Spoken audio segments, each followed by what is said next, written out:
You're a wizard, Harry. It does not do to dwell on dreams and forget to live. I can tell you how to bottle fame, brew glory, and even put a stopper in death. It takes a great deal of bravery to stand up to your enemies, but a great deal more to stand up to your friends. Hey everyone, welcome to Hogwarts, a podcast. Hey everyone, welcome to Hogwarts, a podcast. At the last chapter of Book 1, it's kind of crazy to think about. It's been a journey. We're doing Chapter 17, The Man with Two Faces. And as you heard, hopefully on our last episode, Elizabeth is going to be back. Hello. Dan's also back. I'm here every week. I'm sorry for those of you who have disagreed with me so vehemently. It's been fun, though. And thank you for all the comments and all the feedback. It's okay if you disagree with me or one of my guests. My guests disagree with me all the time. It's fine. We're all still friends. It's all good. So, yeah. But we kind of have a big chapter, last chapter of Book 1. There's a lot going on in this one, obviously. I mean, the last one ended with the ultimate cliffhanger. And yeah. We start right away. Was it Snape? It was not Snape. It was Quirrell. It was Quirrell. And he's so shocked at that, too. Which I think part of the shock also is Quirrell is suddenly so calm and he stopped stuttering. Which just makes me wonder, like, he had to stutter all year. Yeah. That is hard to maintain. And not that slip act. up at all. Yeah. Yes. And every single class, every single day, every single conversation you have with other adults and stuff, like, that's so hard to do. So can you imagine how terrifying that would be, though? You're used to a certain personality all year. Oh, yes. And then you get into, when you're already a high-stakes situation that you know is life or death, and suddenly you're confronting a man you thought you knew, and it's like and thought was switched, a coward. And just switched on a dime. Yes. That is terrifying. Yeah. I mean, he could barely move because I think Quirrell barely needed to put the ropes around him. It was just, it's you? Yeah, it's me. Which, how You're effortlessly... Snape.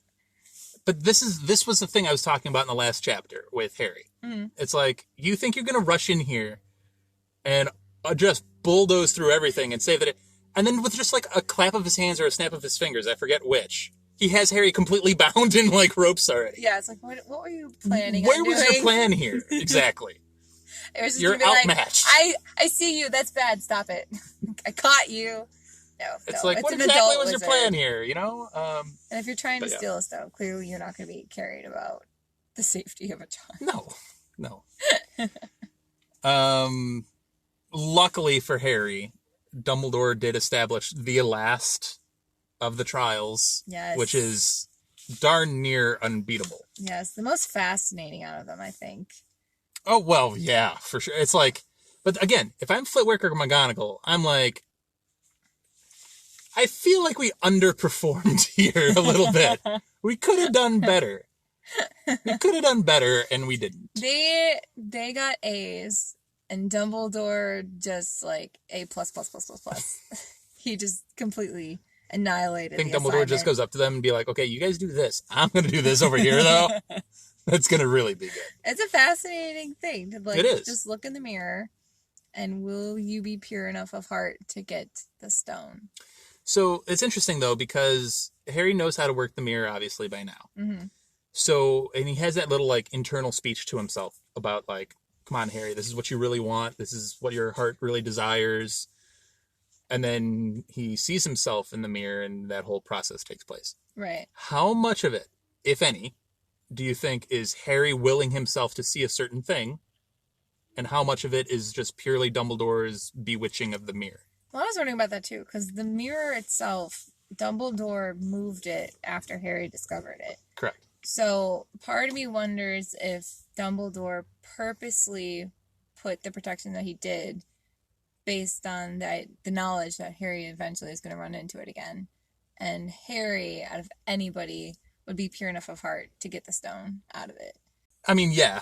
Obviously, it's like, I think part of it is he did that after he saw what Harry would see.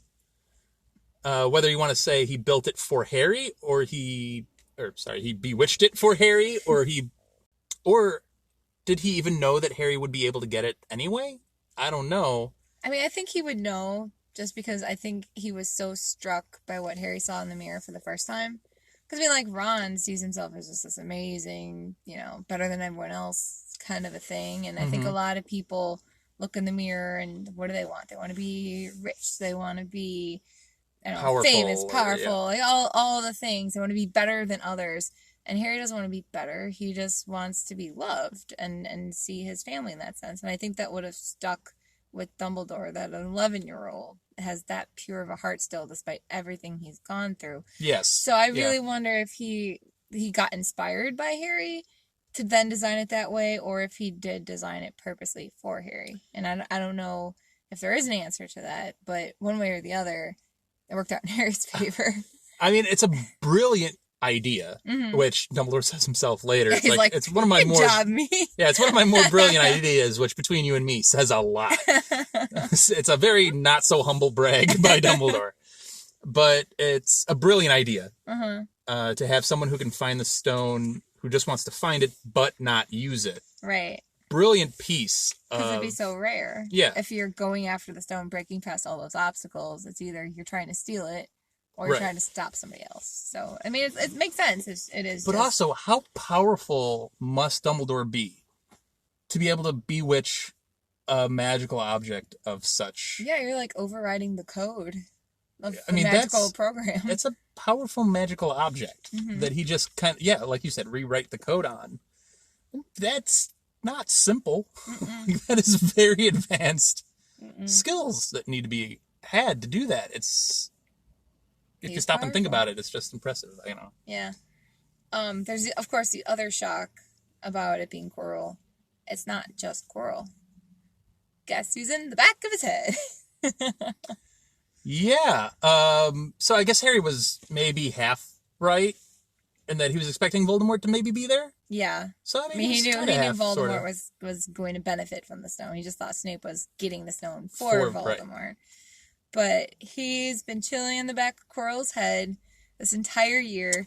Fred and George throwing snowballs at him. Yes. How many times when you reread it, you're just like, oh my gosh, they're smacking Voldemort in the face. Yeah. Hilarious. And this just opens up such a can of worms for me. I have this in her notes that she gave me. This is, if there's any more Elizabeth moment than what she's about to rattle off, I don't know. You haven't heard this version of her analysis yet. So okay, please, so by all means. It's just such a can of worms. Okay, so like, Quirrell's been living with Voldemort in the back of his head. So how does Quirrell bathe? Because if he's in the shower or in the bath, clearly Voldemort's going to drown, right? Or if he's sleeping, does he sleep on his face to stop Voldemort from being like suffocated in his sleep? Or did Voldemort purposely say like, I don't want to be facing the pillow. I want to be facing like the upside. So, or did he sleep on his side? I don't know. Did he have to feed Voldemort's mouth? Like, did he just take a spoon and just go to the back of his head and just be like, here comes the train? Like that kind of a thing? Or is it just like he has to eat himself? Or does Voldemort just like, he's like a parasite. So does he just suck substance from Quirrell the way like a parasite does? Or also, when he's wearing the turban, how does he breathe? Does he breathe? I mean, he said he had these slits, like, he can kind of breathe through, so I'm assuming he can breathe. So clearly he's breathing in, like, turban. And everyone complains about wearing masks. Voldemort had to wear a turban for a year. Calm down about your mask, okay? And then, two, like, if he's in the back of Quirrell's head, can he read Quirrell's mind from the back of the head? Are their brains, like, connected in that sense? And, like, could he just talk to him through his brain? Did he have to talk out loud in order for Quirrell to understand? And then if Quirrell is attached to Voldemort's brain, can he see all of Voldemort's memories? Or is Voldemort purposely, like, sheltering his memories, blocking them from Quirrell all year? In which case, that takes a lot of energy. And I don't know how he had all that energy to do that when he's barely, like, a wisp of existence. There's a lot to think about. You all just got a window into the brain of Elizabeth. And I'm going to try my best to decipher all of that. So I just want to know, like, you know how you said you wanted all those little extra scenes of just, like, yeah, I want to see a you want a day in the life montage of Quirrell? I want a day in the life of Quirrell, of him, like, almost just imagine, like, little, like movie music just playing, and he gets up in the morning, and he wakes up, and Voldemort's just also... Brushes his teeth, he brushes Voldemort's teeth in the back. He drinks his coffee, and Voldemort's on the other side, and just, like, burps or something, and then he puts on the turban, and Voldemort's like, it's too tight, loosen it up a little bit so I can breathe, or something, like... It's just like a buddy cop kind of a thing. That's awesome. That is awesome. That's what I want to see.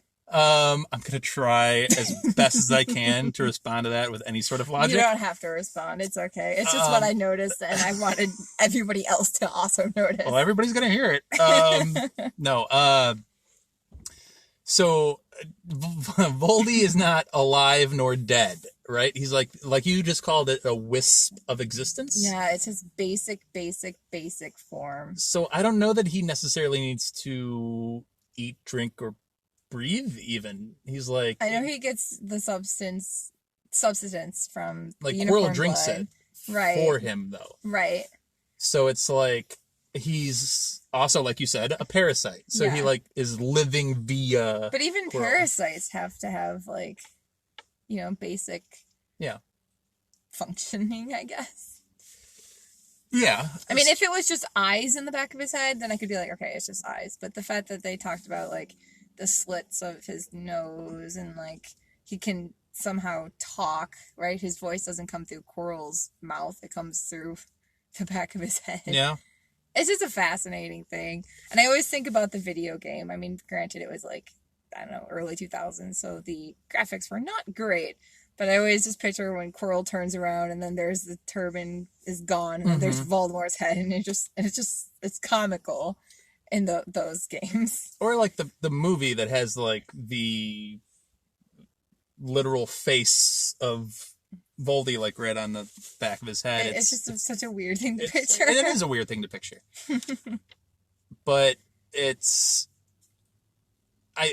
still, I guess, shows how strong Voldy is, in that he can actually still possess someone even though he's barely existing himself. Yes. And two, he has the power still to tell if somebody's lying to him or not. Mm-hmm. So there's still a shred of his being, I guess. Enough so that he can still use some of his abilities. Yeah. And of course, we defeat Quirrell / Voldemort by touch. I'd like to say Voldy's a little polite here, in that he lets Quirrell try to figure this thing out, and Quirrell can't figure it out, and then he's like, just use the boy. Well, I mean, Dumbledore says later, like, clearly Voldemort doesn't care about the people he possesses. Oh, 100, yeah. Because he's just kind of like, yeah, keep doing it. Keep letting him grab you and feel your skin fizzle under his touch. He doesn't care. Which, that, again, is like, and maybe Voldy can't necessarily tell exactly what's going on, happening to Quirrell. Mm-hmm. But you'd think either one of them would be smart enough to be like, let me back up off here real quick and just use magic to do what I need to do. Yeah. Like, you don't need to physically... If you're a parasite and you realize your host is dying, that's a problem for you. Which does make me wonder how Voldemort escaped from there. It makes me wonder how he escaped without possessing someone else within Hogwarts. I wonder if there was like a rat or snake or something that he just happened to jump to. But I think he also needs someone that's more morally questionable. Mm-hmm. That's willing to be maybe bent towards his will a little bit more. Well, I guess he's had a year's worth of unicorn blood, so maybe that's enough to just keep him going. And if he just possesses other animals or something until the next human being comes along that is like that. But it just does make you wonder, like, if Dumbledore did, like, come down to save Harry and Quirrell's dying, somewhere in there Voldemort slipped away. And you would think that they could have got him in that state. And maybe that's Or maybe he's invisible at that state. I don't know, if it's just like a wisp of a maybe thing. He just wanted to get out of there before Dumbledore officially got back, so he wasn't... I don't know. But yeah, we go back to, I think, one of our first couple of episodes with the whole, like... But Quirrell can't touch Harry, right? And they shake hands. Yeah, we've been talking about this for the entire book. Yeah. So I guess the answer is that Quirrell was not possessed at that time, nor was he trying to harm Harry at that time either. Which also means that Quirrell was able to break into Gringotts and break out of Gringotts. All by himself. All by himself, which is really, really impressive. Yeah. Given the whole warning that they give. Yes. It's impressive. Yeah. So tip of the hat to Quirrell, because I think most people 7 books later might forget, like, hey, this guy was capable. He's intimidating in this chapter. And I think part of it too, like he feeds into Harry's shock that it's not Snape. He's like, yeah, I know. Snape made himself seem like the villain this whole time. It was very convenient for me. And he does reveal to Harry for the first time that, your father and Snape, they knew each other. And they hated each other. And he's just like, how did I not know that? Also, that makes so much more sense as to why Snape hates my guts. And there's just this overload of information that Harry has to take in at this point. Be honest. When you first read this, or when you even read this now, but when you first read this, and Quirrell's telling Harry all of this like background and going back to other parts of the book, specifically the Quidditch match where he tries to kill Harry, throw him off the broom. Right. Did you go back to that chapter and reread that chapter when Quirrell tells you that and reread it with a different context in your head? Probably did the first time, yeah. Oh, I know I did, 100%. Because you're right. Like, I mean, it is a subtle detail that she hides in there, which she does so well throughout the entire book. But, yeah, Hermione is so focused on Snape, she doesn't even apologize to Quirrell as she bumps into him and totally throws him off. And that is when Harry is able to regain control of the broom. If you're reading this for the first time, or you can remember your first time reading it, did you also go back to that chapter and reread it with a different context? Because I know I did. I know I had to. You definitely notice it with every read after that first time. For sure, yeah. Yeah. This chapter is very segmented, I think, which of course makes sense because Harry blacks out. But that was all pretty much the first chunk of the chapter. The second chunk is all in the hospital wing. And it brings us to my favorite moments of the whole series, the conversations between Harry and Dumbledore. Because they always have the best quotes in them. And those quotes usually come from Dumbledore. Yes. It's his wisdom.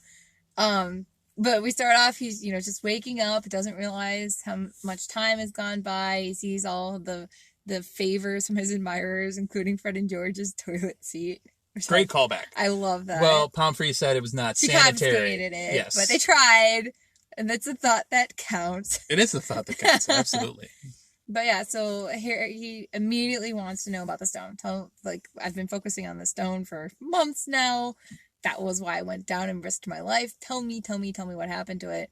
And Dumbledore just says how, it's being destroyed. And he finds that so shocking that anyone would be willing to destroy such a powerful object.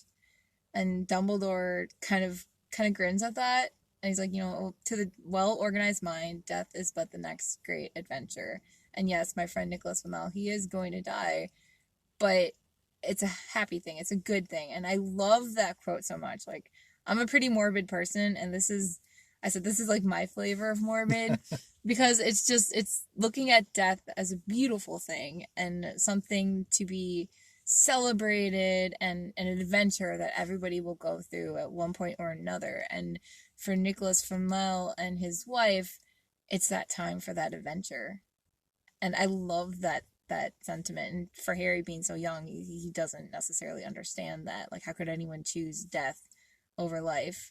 And Harry's the more introspective with those line of thoughts. Yeah.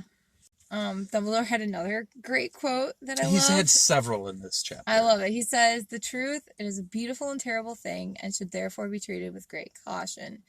And there's so much to that quote there.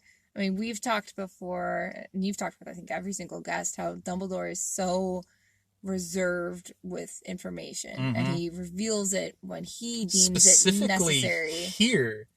Oh, yeah. Because Harry starts to question him. He's like, I have some questions. And the very first question, Out of all the questions, why did Voldemort try to kill me as a child? Which he's more than worthy to hear this answer. Like, yes. He deserves that answer. That does bring me to a question. Like, do you think he should have told him this right now?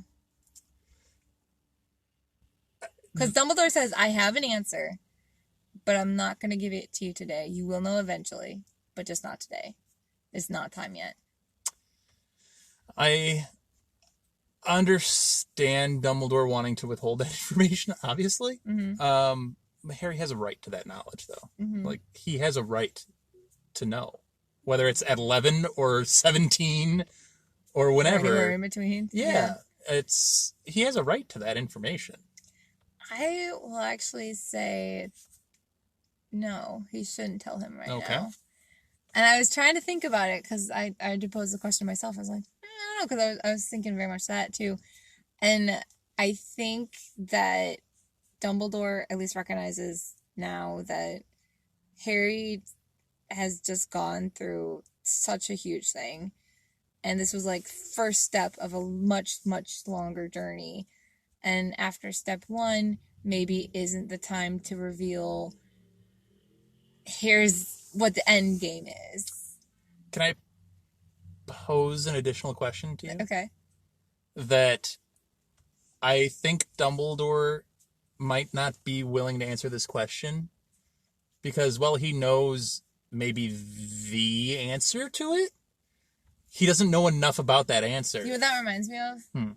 Gandalf in Lord of the Rings, where he goes off to like do all his years of research about the ring, and is this exactly the ring that I think it is? Because I highly suspect that it's the ring, but is it the ring? And if so, what does that mean? And I think Dumbledore is like Gandalf in this. Is like, I got to do some research. I don't want to say anything and then be wrong, because that would be a big mistake to make. He's got to be 100% right. Right. And he's pretty sure. And his educated guesses are usually pretty good. Right. But he's not 100% sure on a lot of what surrounds that answer that Harry wants. Right. So I think that's kind of why I'd vote for now, no, he shouldn't try to reveal that information. But he does reveal a little bit. He says how, Voldemort, he, by trying to kill you, he accidentally created this protection of love, which he said Voldemort does not understand the power of love. And because of that, he will always underestimate it. And he said how, Lily, she died to save you, and that's a powerful magic. But of course, it doesn't leave the scar. Like, that's not necessarily why you have that on your forehead, but it is a powerful magic that Voldemort will never, ever be able to fully comprehend. It's... Dumbledore says a lot of great things. And he lays out a lot for... This is coming at the end of book 1. Yeah. It's enough to satisfy the reader, satisfy Harry, but also be like, well, what else does he know? Well, not just that, but it's like, in the grand scheme of things, we have 7 books in the series. Mm-hmm. We're finishing 1. So this is essentially the jumping off point. And Dumbledore is laying out, like, such a thesis, almost. Yeah. for like, how this is all going to go. Yeah. And he's just doing it in this philosophical way that's way above Harry's head. Which I think the first time you read this, maybe that as his first question to ask is a little like, that's your first question? Not like, how did you save me? Or like, I don't know. What was that? What was that? What just happened to me? Like, but I think, like, Dumbledore is struck a little by the fact that is the first question. And I think readers, like, when you probably remember when we were waiting for the books to come out still, and I would comb through the previous books trying to find hints about what was to come. And this was one of those places of hints to come. And of course, we're not going to get into that because it's not the non-spoilers, but it's definitely revealing that J.K. Rowling has a much, much more detailed plan laid out in store for us. So you should stick around for the upcoming books. For sure. Yeah, we can get into some of the other Dumbledore quotes and the spoilers. We got to leave something for the spoilers. But Hagrid's gift. It's so sweet and so thoughtful. It's the perfect gift. It is. And it amazes me that no one has thought to give him any pictures of his parents prior to this. You know, like, I mean, I would think that when Harry rejoins the Wizarding World, he almost needs, like, a little welcome basket of like, here's all the things, like, here's the welcome wagon, here's the people your parents knew, here's the memories they had of them, and just so you don't feel so alone. But it's not till the very end when he sees these pictures and he can see his family, and Dumbledore knows, and you don't have the mirror to look through anymore. You just have your dreams. But here's some tangible evidence that your parents once existed. And that's so beautiful. I can't think of a better gift that Harry could have received. Yeah. It's such a great moment in the book. Yeah. Another great moment is the feast at the end, which has become a meme in itself. Oh, it's a very Disney ending to the whole thing. That's so true. It's such a Disney ending. It almost bugs me a little bit because it's such a Disney-esque ending. I mean, yeah, I could see that. But definitely, if you were a Slytherin, you're like, what the heck? Not cool. We won this. And then here Dumbledore comes in with the 60 and the 50 and the 50 and the 10 points. First of all, okay, here's the thing about the points. His math was on point. Well, of course. I'm sitting there thinking of Dumbledore just writing on his napkin, like, just math. How many points do you need to be won over? But I'm thinking about these points. And, you know, Harry, Ron, and Hermione getting the points that they get. Right. For the bravery and the courage and luck that they had to get through everything that they did is great. Except Neville, who is widely acknowledged to do possibly the toughest thing of stand up to one's friends, and he gets 10 points for that. He gets, like, if that's the toughest thing, shouldn't he get a little bit more of a bump? I think it's interesting. Okay, so Ron's, it's for the best played game of chess Hogwarts has seen in many years. I award Gryffindor House 50 points. Mm-hmm. One that makes me wonder how many games of Wizarding Chess are we watching to know that this is the best one. Right. Hermione's, I know the movie changes it, but Hermione's is for the use of cool logic in the face of fire. I award Gryffindor House 50 points, which I think is pretty awesome because, I mean, yeah, she got past Snape's thing. You know, I know the movie tries to change it to the devil snare, right? The fact that she lit the fire there. How annoyed do you think Snape is? That she got past it? Oh my gosh. This know-it-all? Yes. Really? Oh, yeah. Never gonna hear the end of it. That is such a good point. Yeah. And Harry for pure nerve, outstanding courage. But you're right. And then it's a different kind of courage. It takes a great deal of bravery to stand up to our enemies, but just as much to stand up to our friends. I therefore award 10 points to Neville Longbottom. And they said Neville has, like, never won a point before. Yeah. Which is so sad. Yeah, that's rough. It is, yeah, that's... But I think he deserves more than the 10 points. I would agree. I thought he earned that. I think this is Neville purely Dumbledore just trolling Neville the Slytherins. in points, I believe he's gotten just royally screwed over on a couple of these. Because he got more points than he should have when he got in trouble sneaking out. Yeah. And he got less points than he deserved. But he got rewarded. It's like, man, Neville, it's tough to be a Longbottom. I would love to see, I'm sure it's somewhere on, like, in the internet somewhere, but just a calculation of how many points each character won or lost over the course of the series. But yeah, poor Slytherin, they lost. Gryffindor won, and that is such a good feeling. And he said it's almost better than winning Quidditch or the Christmas or knocking out the mountain trolls. You'll never forget tonight. I liked how Dumbledore just snap the fingers, clap of the hands, and everything just changes over. Yeah. Such cool magic. And you could just totally, like, hear in his brain, just like, I got you guys. I like the handshake that Snape and McGonagall share, or the little, like... He's got his little forced smile, and she's just probably like, oh, told you we'd win. Which for McGonagall, that must be so satisfying, especially since she's the one who took 150 points from her own house. Yeah, what's Snape going to do? Like, oh, this is you getting points to your... Yeah, like, no, see, I didn't show favoritism the way you showed favoritism. So, sucks to suck. All right. We're going to stop the non-spoiler here, and we'll actually head into the spoilers after a short break.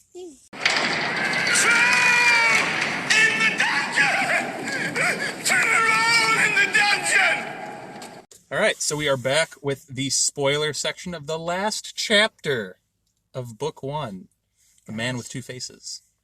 What do you want to start with? The scar pain. Harry has never experienced that pain before. I don't think to that level. I think he's had like maybe a prickle of it. Yeah, just but like never a to like tinge. like searing pain. Yeah, I mean this was like blinding white light kind of a thing, and of course we know he gets used to that over the course of the series, and he gains knowledge as to what that means. But this is the first time he's ever experienced it, and I wonder too how much Voldemort. If Voldemort experiences anything at that point, like, I mean, he doesn't have a scar, obviously, but if he also feels some connection at that point, or if it's just more later that he becomes aware. I think it's more later. I think so too, but I just wonder if as a first time, if there's any other shock felt the opposite way. But for Harry, this is a lot, and we know some of that is because of that blood protection. Right, that's why Quirrell is being destroyed, because Voldemort cannot stand the touch of Lily's protection, which is knowledge that he uses in Goblet of Fire against Harry, which we've talked about before too. Right. Voldy is not a dumb guy. Like, no. He learns, and he learns from mistakes, and he doesn't make that mistake twice. Which is a sign of a good villain. Yeah. I mean, how many villains in various shows and stuff like that, they always get they make the same mistakes, and then it's just like that defeats them. But no, you're right, that Voldemort, he grows as a villain throughout every single book. I mean, he does start like as a wisp, and then he might be a step behind Dumbledore, but he's not far. Mm-hmm. And he eventually like catches up to the line of thinking of like, oh, this is where we're going with this. Okay. Yeah. The other thing that I pointed out, which you made fun of me when you saw it on my notes, but in Goblet of Fire, when Harry is dueling Voldemort and their wands have met and the reverse spells are coming out, it has James... Priory Incantatum. Yes, it has James coming out of the wand before Lily. He says, your mother wants to see you. Like, hold on just a little bit longer. You're talking about the book version, the book Goblet of Fire?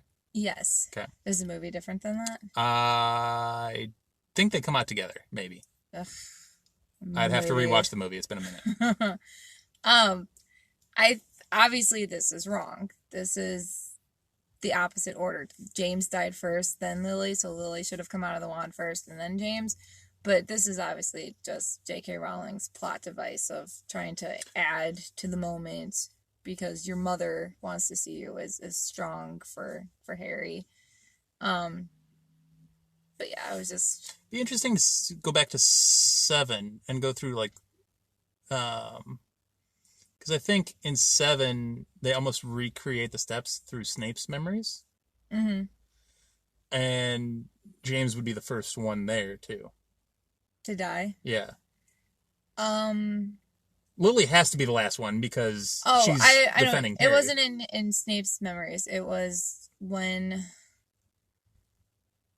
I know what scene you're thinking of, where we see Voldemort as he's going to go kill them. Yeah. And he goes and he sees from the outside looking, and he sees James walking around, and then he goes and kills James, and then he kills... Well, Lily obviously has to be the last one because she's the one that's there. Right. I only bring it up is because we know from this chapter, they said how, your father died, and then your mother died, and it's just...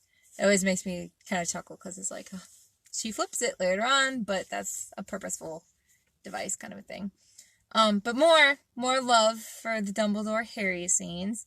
We know how Dumbledore tells Harry, fear of the name increases fear of the thing itself. So yes, call him Voldemort. I don't care what the rest of the Wizarding world says. Call him Voldemort. Love that moment. Which the Death Eaters later used to their advantage, but in the meantime, it does give him strength, I think.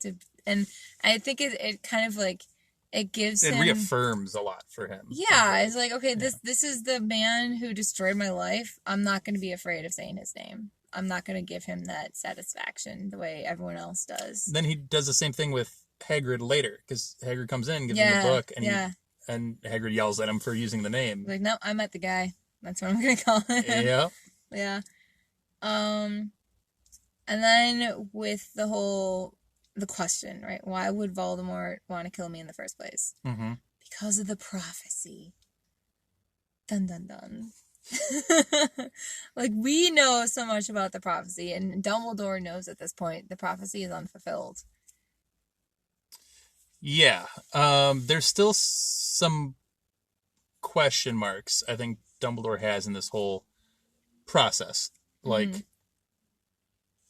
how did Voldy still exist? Mm-hmm. Which, of course, leads to then Horcruxes. Eventually, yeah. Yeah. And then I'm not sure to what degree Dumbledore was aware of the manner of how Harry survived. Right. He just knows one can't live while the other survives. And they're both alive still. Yeah, this one I think is more like he's trying to piece some things together himself to make all the pieces fit. Mm-hmm. So, like I said, and then I think that's why he doesn't feel comfortable answering that question. Right, and it reminds me, it's experimenting. What is the problem of telling him that it's a prophecy? Like, who cares at that point? It's just a prophecy. You could end it there, too. Well, you don't have to go into, like... We know Harry is a very curious person, that's true. And he cannot be satisfied with the knowledge that there's... I mean, he would probably go ask Hermione, like, how do we find prophecies? Do some research. She'd probably find it. Yeah, and obviously they'd try to deduce the prophecy and, like, what it means and what they do later on in the books, but... He does, like, with the... Like, I mean, of course, with the prophecy... You don't even have to tell him it's a prophecy. You can just... You know Dumbledore, he likes to choose his words wisely. He could say it without saying it. He can... he finagles things all the time. He could just be like, well, one day you're going to die. But it'll be okay because, X, Y, Z. So, there's stuff about the blood protection that Dumbledore does reveal, but there's, of course, a lot that he doesn't. Mm-hmm. Like, he doesn't explain to Harry that this is why you have to go back to your aunt's house every summer. I know it sucks, but I purposely had you grow up there because of the protection that your aunt provides. Right. And it does, like, the knowledge that this protection that Lily gave by sacrificing her love, we know later on that is why Harry is able to protect everybody in the Battle of Hogwarts, because he purposely walked to his death at the hands of his enemy and gave that protection. And granted, I don't think at this point Dumbledore's thinking that far ahead. I think it's just kind of like, okay, that was like a trial run. And later on, when he is making his grand plots and schemes, and just thinking about, okay, how will this be the most successful after I'm gone? I think he can use this as an example of he has to lay down his life. And I know there's a point in Order of the Phoenix when he's so adamantly telling Harry how, like, you would want to get revenge, not necessarily revenge, but like you would want to right the wrong, and he like stresses it so much because I think it's of that moment. He wants to make sure that Harry does make that sacrifice in the end so that everyone else can be protected. So you think he's seeding already for a battle down the road? It's like, hey, like the Mirror of Eris said, it's like, hey, this is how this worked. I think, just so you know. I think, like you were saying, like how he's been paying attention to the signs that no one else is paying attention to, other than maybe like the centaurs in the forest, and he knows Mars is getting brighter. War is coming. The prophecy is unfulfilled. Mars is getting brighter, though. Did you know that? It's getting brighter. It's unusual, but it's bright. That, and I think he's paying attention to the prophecy, and he's seeing where other people aren't paying attention, and I think he's just being very careful and observant, and this is one of those places where his observations obviously then end up working out for the best and saving a lot of lives. Which I think Harry also, he notices with this one quote I wrote down when they were all talking about, like, Dumbledore could have gotten you killed. Okay, no, first of all, before you get into this, this is the conversation that we've had on this podcast so often. And she knew we were going to be talking about it. And the trio has the very same conversation. Yeah. Ron was pretty much just like... He's nuts. He's a absolutely crazy insane. guy. And Hermione's like, how dare he have tried to kill you? Yeah. You could have died. So, to be fair, Ron and Hermione have generally taken the me and you, or at least very much me. Very much you. Spot of, like, he's playing a really dangerous game here. Mm-hmm. Like, there's a lot of questionable things that Dumbledore has done. Mm-hmm. And then Harry says, he's a funny man, Dumbledore. I think he sort of wanted to give me a chance. I think he knows more or less everything that goes on here, I reckon he had a pretty good idea we were going to try. And instead of stopping us, he just taught us enough to help. I don't think it was an accident he let me find out how the mirror worked. It's almost like he thought I had the right to face Voldemort if I could. And it's that last little sentence there that's just like, Harry understands so much about Dumbledore. Just in that moment, in that one quote, which maybe Ron and Hermione don't see as much because they are thinking the logical, you could have died. But it is like, he wanted me to try, and I think he wanted me to succeed and to realize I'm capable of it. And that's pretty cool. So here's the thing.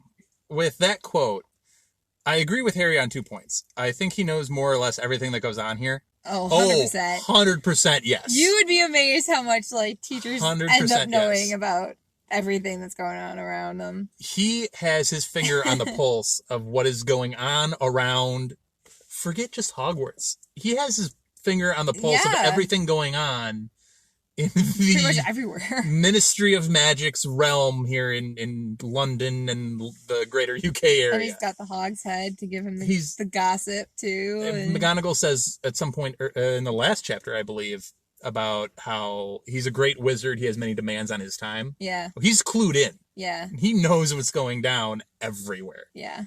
So to think that he doesn't is naive. He knows. And I think the fact that Harry recognizes that really shows just like, I mean, that's insightful for a student. Because, I mean, when I was a student, I don't think I was really thinking about my teachers discussing my friendships or what they've noticed about them. But we totally do. We notice a whole lot of stuff about the kids. And we hear a lot of things that they don't think we hear because they think we're not paying attention. But Dumbledore's hearing everything. Here's what I think he said, that he's not wrong, but I think he maybe he misinterprets, maybe he doesn't, I don't know. But the last line, like you brought up, it's almost like he thought I had a right to face Voldemort if I could. Yeah, I think that's true. I think Dumbledore does want to give him that chance. Yeah. I don't know if he wanted that to be right away. Right away. I don't think that was right out of the gate. I'd agree with that. But two on that is why I've said it before on the podcast. It's like Dumbledore had an idea of what saved Harry, and he might not have been 100% sure, but he had a pretty educated guess, and it's a pretty strong, pretty rare form of magic that Voldy would not be aware of. And then letting him go through this stuff does and prove kind of his putting him, kind of putting him in a firing range and be like, well, if this is the case, he should be okay here. Yeah. He won't be harmed because of this. Yeah. That's a dangerous game to play because either A, you're wrong, or B, he could get killed by something completely different. Have you seen those memes that are like, after Harry discovers the prophecy, that he goes to do stupid things and Hermione yells at them and he's just like, well, Hermione, the prophecy says I can't die like this, so I can totally jump off the roof. No big deal. Like, it just kind of reminds me of that. But yeah, like, he's definitely kind of testing the waters of... And that doesn't stop Hermione or Ron from getting hurt or somebody else from getting hurt. But you can kind of see where Dumbledore's line of thinking might be if he's like, okay, if this is it, Harry can't die here. Yeah. Or at least from this. Yeah. Devil Snare could definitely kill him. But forget that part. Quirrell and Voldy can't kill him. Right. So if he gets to that point, we're good, right? We're good. It's fine. It's just so fascinating that, like we said, like, so much of the rest of the series is set up in this first book, this last chapter. Mm-hmm. Yeah, I don't know. It shows just like how the book itself, it all wraps up very nicely. And of course, you feel satisfied when you're done with it. But in terms of the series, like, we're just getting started. This is just the exposition of the story map. Like, there's so much more to come. Yeah. Yeah, it's an exciting jumping off point. Yeah. For sure. So overall, how do you feel about the first adventure of Harry Potter, his first year of school? Reading this book again, and, I've said it before that I'm reading it in a different way than I ever have before because of this podcast. And you said you haven't read it in a long time, right? The last time I read this book was probably 7 years ago, maybe? Yeah. It's been a while. For me, it was a few months ago. Fair enough. So, I've read this book multiple times, don't get me wrong. It's just the last time I did was a while ago. And you change, even if the book doesn't. So you notice new things with each read. I notice new things, and I'm surprised by even the same things each and every time I read it, because it just amazes me. Yeah. That she put things in there. But going through this read, and kind of... and the beautiful thing about this podcast, I think, is I'm not just doing this on my own. I'm talking with a bunch of different guests about how we might notice the same things in a chapter, but we have different thoughts on the same thing. Yeah, that's been fun. It's been cool to kind of get those different perspectives.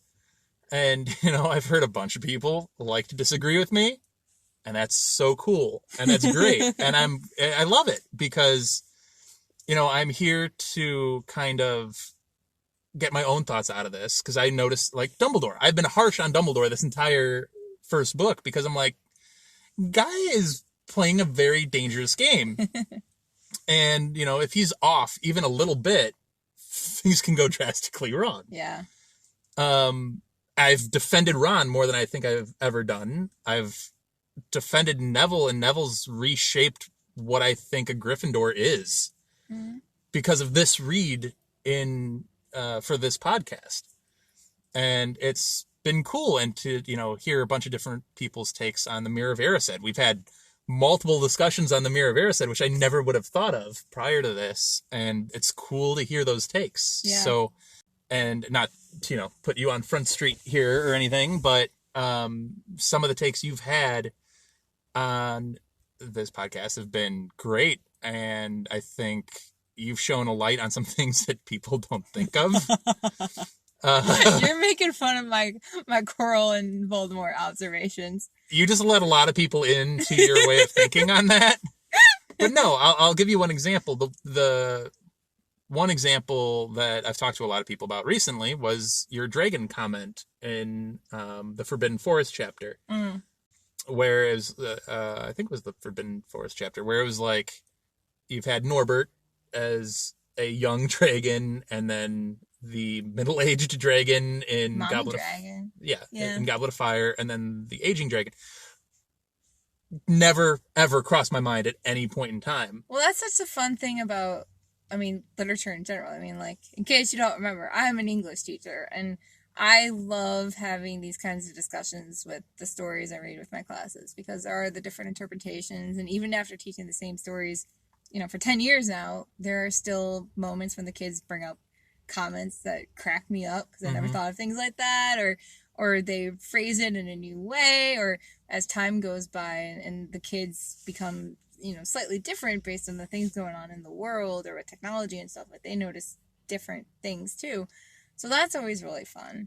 And I think that's part of why this podcast is so fun, because you're right. Like, Harry Potter is part of our identity as millennials, I guess, which I know there are opinions about that. But, like, it's fun to finally get to really talk about it in a mature way, which we didn't have when we were growing up reading it and growing with Harry. So that's fun. I've talked about Harry Potter a lot in my life, but I don't think I've talked about it as in depth as I have. Which is so great. And talking about the different themes and everything that this is book 1, which is nuts because this book, the series obviously gets deeper and darker and more complex as it goes on. Right. It's kind of exciting. It does make me look forward to the upcoming chapters. I know, right? For me, I guess, like, highlights of this book, for sure. The mirror always stands out to me because I always want to think, what would I see? And as we've discussed, like, obviously with Dumbledore, how what he wanted changed over the course of his life. So, like, what would that be for me now? And I also wonder, like, what I would have seen when I was 11.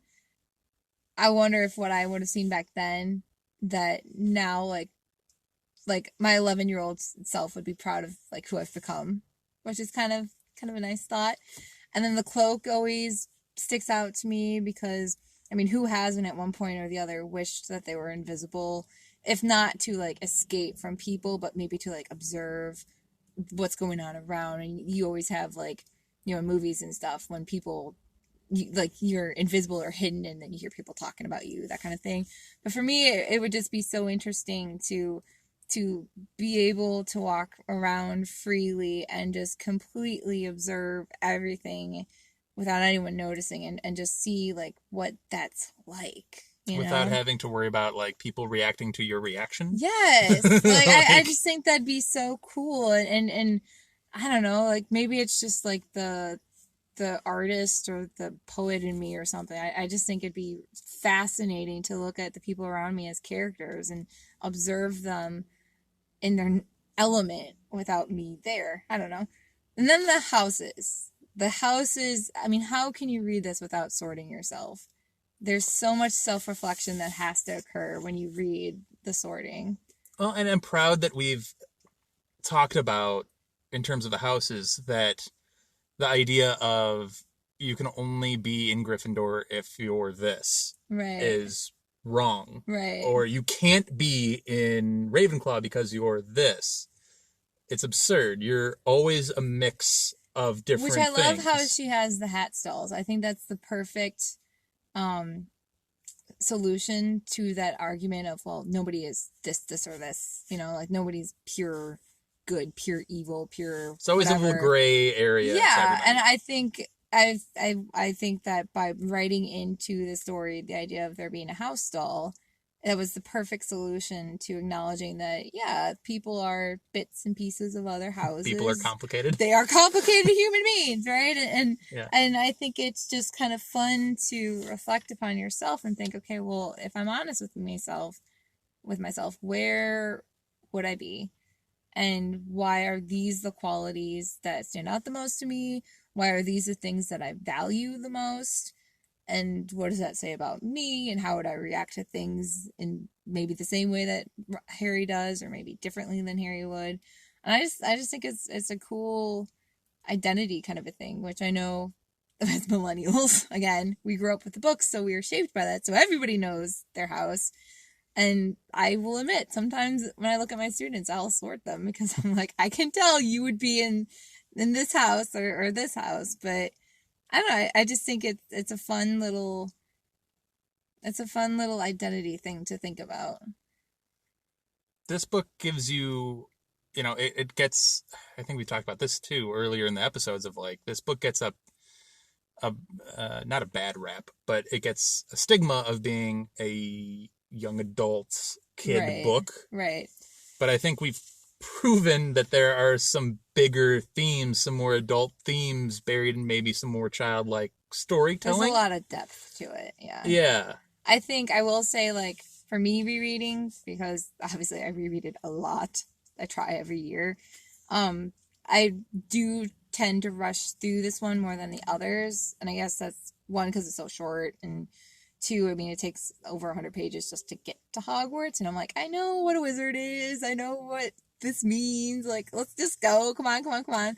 But you're right. Like, it as your first time, like, maybe if you've only watched the movies, it feels slow.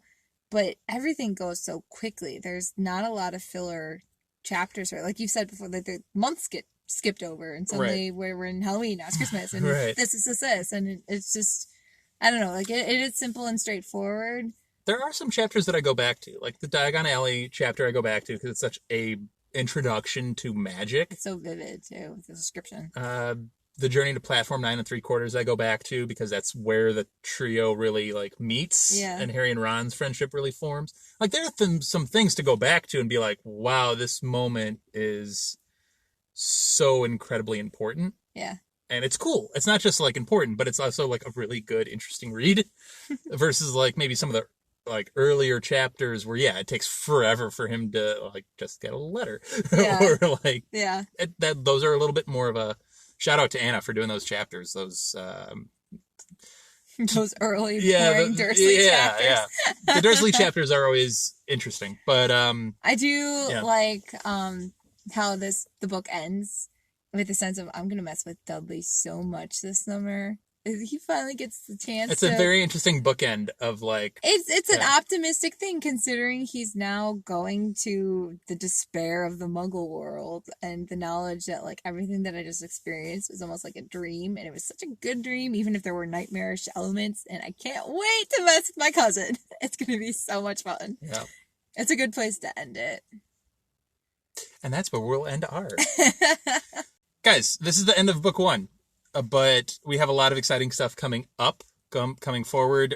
We just did some new intro, which is very exciting for us. It sounds super cool. I got a preview. Yeah, it's really cool. We're very excited for it for book 2, which will start in a week or 2. We might have an in-between episode that we're still trying to figure out, but might be some trivia. It might be getting some different thoughts from a couple of different people. So we'll see. But stay on board for that. We also are debuting the Instagram for the podcast very shortly, so be on the lookout for that. What's the handle for that? It's going to be at Hogwarts-a-Pod. So we're going to keep it consistent with our Twitter and our Instagram. So good to know. Check us out at Hogwarts-a-Pod. Please follow us for any updates and things like that. For me, you can find me personally at Daniel_Allen44 on Twitter. And if you did read along with us, tell us your thoughts of the book overall. Do. Let us know. Let us how much you disagree with me. I am all for it. All for it. The ladies on our podcast have generally had very similar thoughts, which have been against mine. And that's okay. That's okay. You'll hear from all of them again. They'll all be on again. So anyway. Thank you again for listening. Join us for book 2 when we kind of have a little upgraded version of the podcast. It'll be very exciting. Chamber of Secrets. Chamber of Secrets. Can't wait. Thank you again for listening.